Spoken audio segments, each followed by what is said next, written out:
Côte d'Ivoire, un nouveau Premier ministre, chef du gouvernement. Effectivement. Oui. Ok, ils sont chauds les gars. En Côte Pascal. d'Ivoire, justement, le président de la République, Alassane Dramane Ouattara, justement, a procédé ce lundi 16 octobre à la nomination d'un nouveau Premier ministre. Il s'agit de Robert Begré, justement, pas Begré de la Guinée, hein, voilà.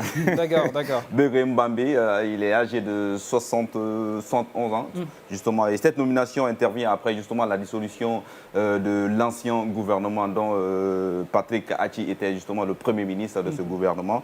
Et avant, justement, Begré, avant la nomination de Begré, il faut savoir que ce monsieur, il a été, justement, le président de la Commission électorale indépendante, CEI, entre 2005 et 2010. Avant la crise post-électorale Voilà, avec Ouattara, quand il a été élu président, c'est ça? Oui, justement, il avait été aussi promu, il a été député avant d'être justement... En 2018, voilà, en 2018, avant d'être promu en 2019 au sein du parti du président actuel d'ailleurs. Et il occupait justement, à cette nomination, le poste de gouverneur du district d'Abidjan. Voilà, il était gouverneur avant même qu'il ne soit aujourd'hui Premier ministre. Sagno, il était aussi député, non? En 2018, si je ne me trompe. Oui, il était député. Ce monsieur était député et c'est un grand monsieur. C'est quelqu'un, déjà, quand on regarde son parcours, il est dans son élément. C'est un choix qui, selon moi, est bien fait. D'accord. Voilà, Est-ce que les Ivoiriens sont du même avis que toi? Hein? Est-ce qu'ils sont du même avis que toi en Côte d'Ivoire? Non, ce n'est que mon avis. Je respecte l'avis de quiconque pour qu'on respecte aussi mon opinion. Et après, moi c'est ce qui me marque surtout. On est à 2 ans des élections présidentielles. Et tout de suite, le président décide de remanier, de changer carrément le gouvernement. On se demande quelle est l'intention. Et il n'est pas seul. Même à Dakar, ça a été la même chose avec Macky Sall. Oui, Yassine, tes impressions. Alors, je ne pense pas qu'il y ait une date précise pour qu'un président change ou pas son gouvernement. Ça relève de son pouvoir discrétionnaire.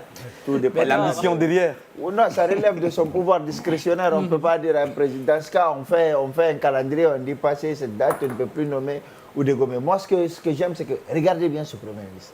Comparez-le à notre Premier ministre.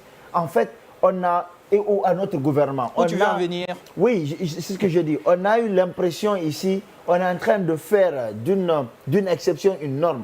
C'est-à-dire qu'il faut nommer des jeunes, il faut nommer des jeunes, il faut nommer des jeunes. Moi, je suis content de voir ce visage. Parce que pour moi, le portefeuille ministériel, encore plus quand c'est la primature, ça doit être le couronnement d'une carrière administrative. On ne doit pas envoyer des parvenus de la gloire et dire... Parvenus comment? Des parvenus comment? Des parvenus comment? Oui, tu veux dire qu'on a un parvenu en Guinée? Moi, je n'ai pas dit le nom de quelqu'un. Non, mais si tu compares à la Guinée, tu dis des parvenus. On parle d'un Premier ministre quand même. Moi, je dis que dans un pays, on ne doit pas envoyer des parvenus de la gloire. Pour développer le pays. Tu ne vas pas laisser quand même Yassine dire ça. Vous prenez des gens qui sont sortis de nulle part, Tartampion, Jean-Paul, Jean-Pierre qui étaient peut-être je ne sais où, et qui viennent, on dit bon, il faut développer la Guinée, c'est avec vous que le changement va s'opérer. Il n'y a pas de changement miracle. Le changement s'opère avec des actes. Et pour poser des actes concrets et positifs, il faut avoir des gens qui ont de l'expérience. Exactement. Peut-être la dernière phrase, je serais d'accord avec toi qu'il n'y a pas de changement miracle, mais ce n'est pas parce qu'on est vieux qu'on va faire des miracles aussi pour changer. Et ce n'est pas parce qu'on est jeune qu'on est à la tête d'un... Il paraîtrait aussi que c'est un prédicateur du côté de la Côte d'Ivoire, que quelque part on ne joue pas sur la fibre religieuse aussi, sa maturité spirituelle et tout ça. Je suis d'accord avec peut-être sa maturité spirituelle et puis sa sagesse, parce que longtemps, dans la politique... n'a rien à voir. Il connaît le pays. Ça fait longtemps qu'il sert le pays. Tu peux me laisser aller là, s'il te plaît. La maturité spirituelle, la maturité spirituelle ne pense pas que c'est pour aller, comme le dit à Conakry-Bassé ou bien prendre les gris-gris. Non, c'est pas ça surtout. La maturité spirituelle vient de la sagesse. Longtemps dans un gouvernement, longtemps dans un pays, remarquer plusieurs trucs, tu peux avoir une maturité spirituelle pour prédire même certains trucs. Il n'y a pas de souci. Toi, tu es là parfois, Yassine, il y a ces sujets.